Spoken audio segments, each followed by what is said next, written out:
It's time to honor and introduce a man who won the Dayton Literary Peace Prize 2011 award in nonfiction for his memoir, and I know you remember it, In the Place of Justice.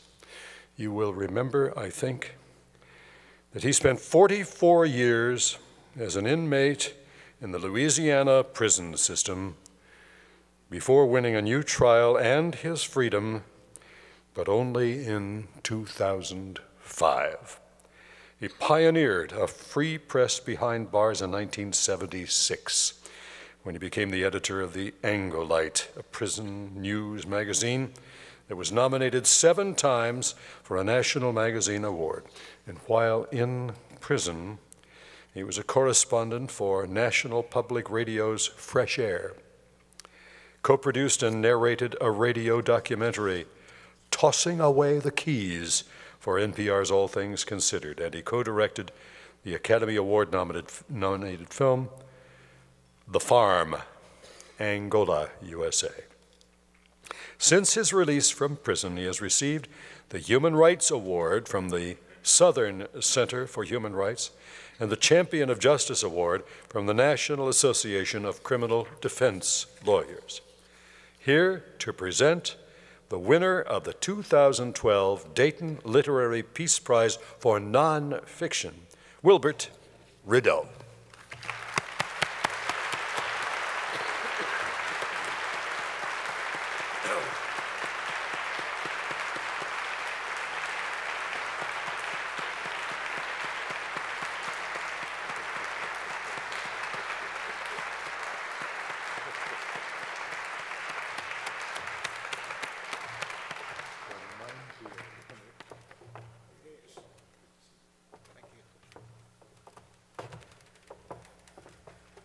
And thank you for having me back again, and for giving me a reason to wear this thing.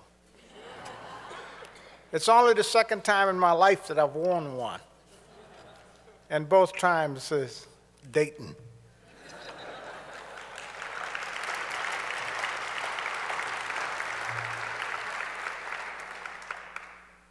The winner of this year's prize for nonfiction is Adam Hochschild for To End All Wars.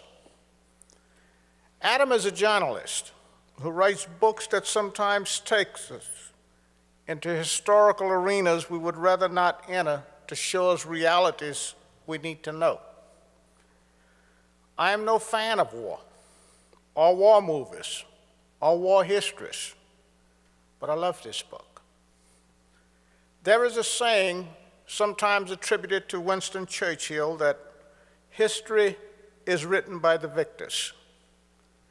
But what Adam does, like any first-rate journalist, is to go dig up the rest of the story. He fleshes out the complicated world he portrays, drawing upon pamphlets, letters, and diaries of those marginalized, drowned out, or forgotten over time.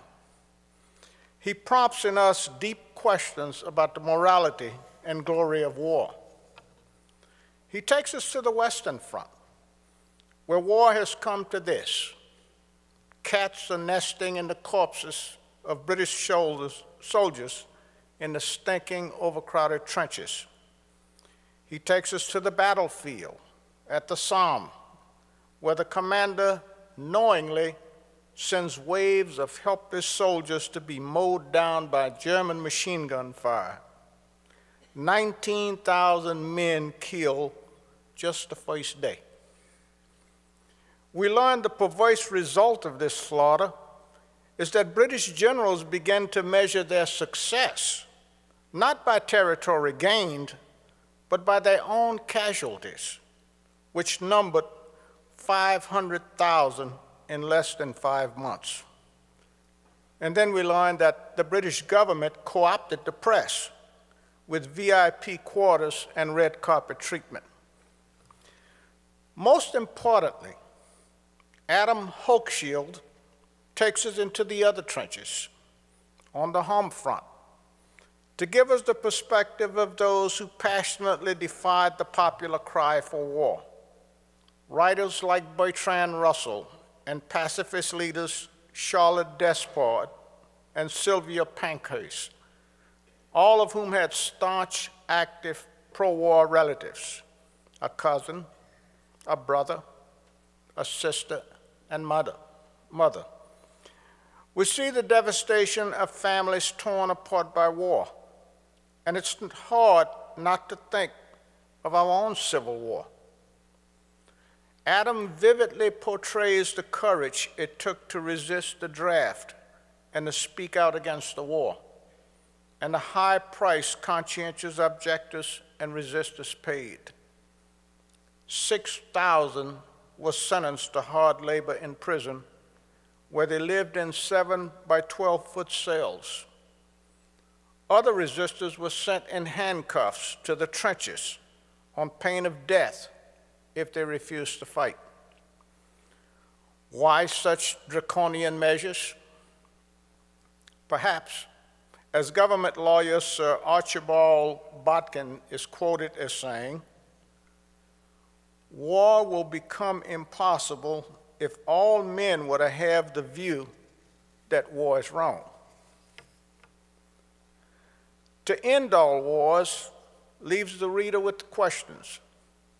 What is the essential nature of war, of human beings? Are we forever doomed to be fodder for those driven by notions of military glory, by greed, vanity, arrogance, or revenge? Or can we share the vision of one conscientious objector, quoted in this remarkable book, who called his belief in peace, quote, a truth which the world as yet had not grasped, but which it would one day treasure as its most precious inheritance. I'm extremely honored to present the 2012 Dayton International Literary Peace Prize for Nonfiction to Adam Hochschild. Where are you, Adam? Oh, very good. Thank you, Wilbert.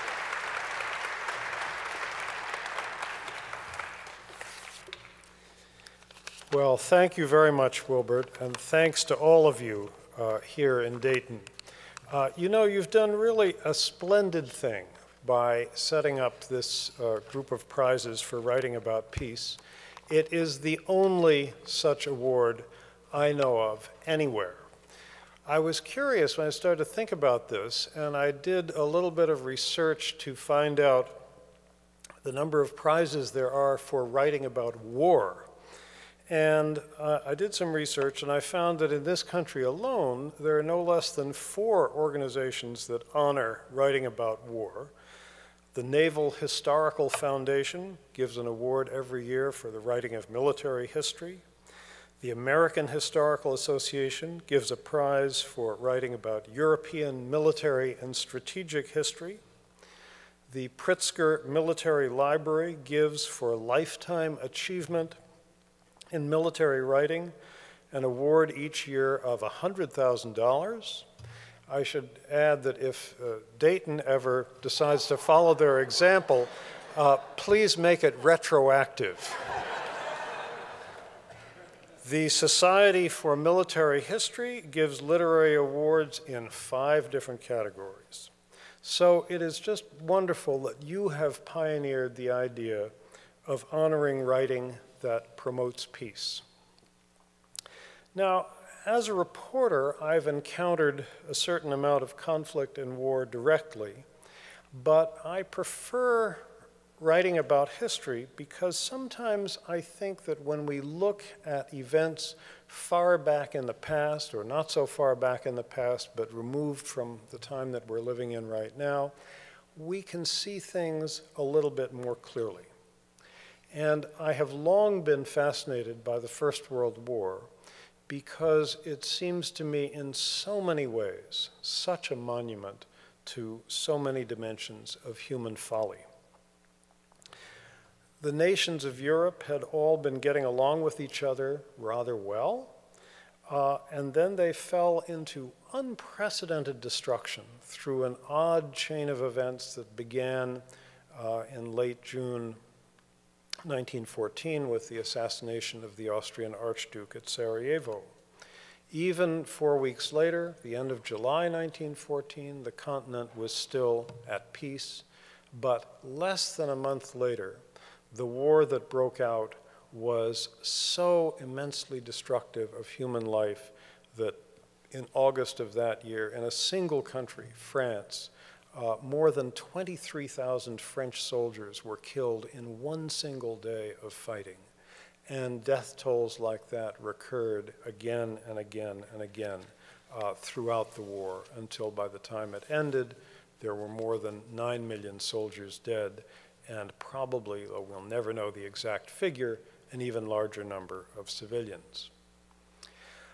Something I find haunting about this war when we look back on it, when, as I say, we can see it a little more clearly, is that it was clearly based on a number of illusions. Two of them seem paramount to me. One was that on both sides, everybody thought the war would be won quickly and easily. The second illusion was that winning the war would resolve certain crucial questions, the main one being who was going to be boss in Europe. Almost nobody anticipated the long time that the war would last, nearly 4.5 years, the vast number of deaths, the way this war remade the world in every conceivable way for the worse, and of course the way it laid the groundwork for the rise of Hitler and the coming of a second, even more deadly and even more destructive world war. In closing, I would say this. Historians like to write about things not just because they're inherently interesting or important, but because sometimes they're echoes in these events for today. And I would suggest that those illusions about the First World War that I just mentioned are still very much with us today. The illusion that when we start a war, it's going to be over with quickly and easily. You remember the image of President Bush landing on that aircraft carrier in 2003 in front of that big banner that said mission accomplished. A lot of us are still not sure what the mission was or whether it's been accomplished. And the second illusion is that jumping into war will solve a problem rather than create additional problems and complications that nobody can quite imagine. I think those illusions lay behind the wars in Afghanistan and Iraq, just as they lay behind the war of 1914, 1918. And they also lie behind the war that some people would like to start with Iran. So history has lessons for us, and we need to listen hard to hear them. One of those lessons was put very succinctly into words by a great military man, General Omar Bradley, who once said, "We know more about war than we know about peace." Thank you.